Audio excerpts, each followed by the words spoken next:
नमस्कार. मी आहे नरेंद्र विश्वनाथ पेंडसे. आमचा देश आमच्या प्रेरणा या कथामालेमधली ही आहे गढवालची राणी कर्णावती हिची गोष्ट. त्यावेळेला मुघल आक्रमक शहाजहान हा दिल्लीमध्ये राज्य करत होता. त्यांनी भारताच्या बऱ्याच भागांवर कधी ना कधी लढाया करून विजय मिळवला होता. पण त्याच्या मनात एक दुःख होतं की गढवालचं राज्य, की जे खरं तर 823 सालपासून ज्याचा इतिहासात उल्लेख आहे, कनकपाल नावाचा एक राजा इसवी सन 823 मध्ये तिथं राज्य करतो.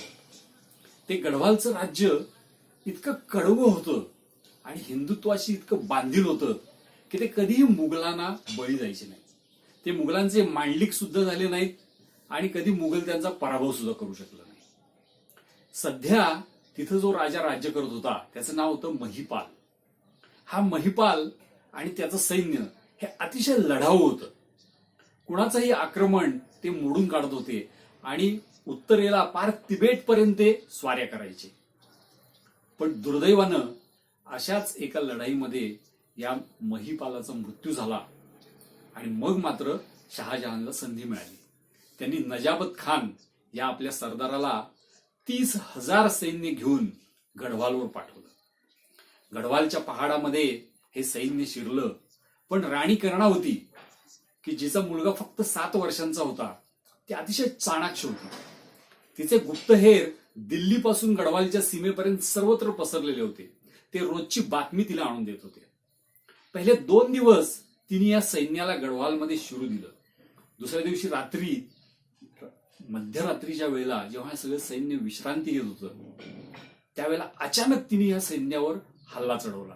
रात्रीच्या अंधारात आजूबाजूच्या झाडांवरून हजारो बाण सुटले आणि या 30,000 सैन्यापैकी फक्त हाताच्या बोटावर मोजणे इतके सैनिक शिल्लक राहिले. त्यांचा सेनापती नजाबत खान तर तंबूमध्ये लपून बसलेला होता. उजाडल्यावर तो बाहेर आला. त्यांनी बघितलं तर त्याचे सगळे घोडे आणि सैनिक हे रक्तबंबाळ होऊन आजूबाजूला पडलेले होते. त्यातले असंख्य मेले होते, काही जिवंत होते. राणीच्या सैनिकांनी नजाबत खान आणि त्याच्या बरोबरच्या सैनिकांना पकडून राणीच्या समोर नेलं.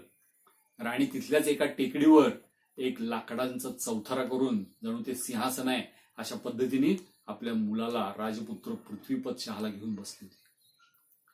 नजाबत खानाने तिच्याकडे प्राणांची भीक मागितली. राणीने सांगितलं, मी तुला प्राणांची भीक तर देतेय, पण तुम्ही इथं येऊन जे काही केलं, तुम्ही काय पराक्रम दाखवला, हे तुम्ही तुमच्या बादशहाला जाऊन सांगा. तिने सैनिकांना आदेश दिला. सैनिकांनी त्या सर्व सैनिकांची आणि नजाबत खानाची नाक कापली आणि नाक कापलेल्या अवस्थेत तिला बादशाकडे पाठवलं. म्हणून ही राणी नाक काटणेवाली राणी या नावाने गढवालच्या लोककथांमध्ये प्रसिद्ध आहे. नमस्कार.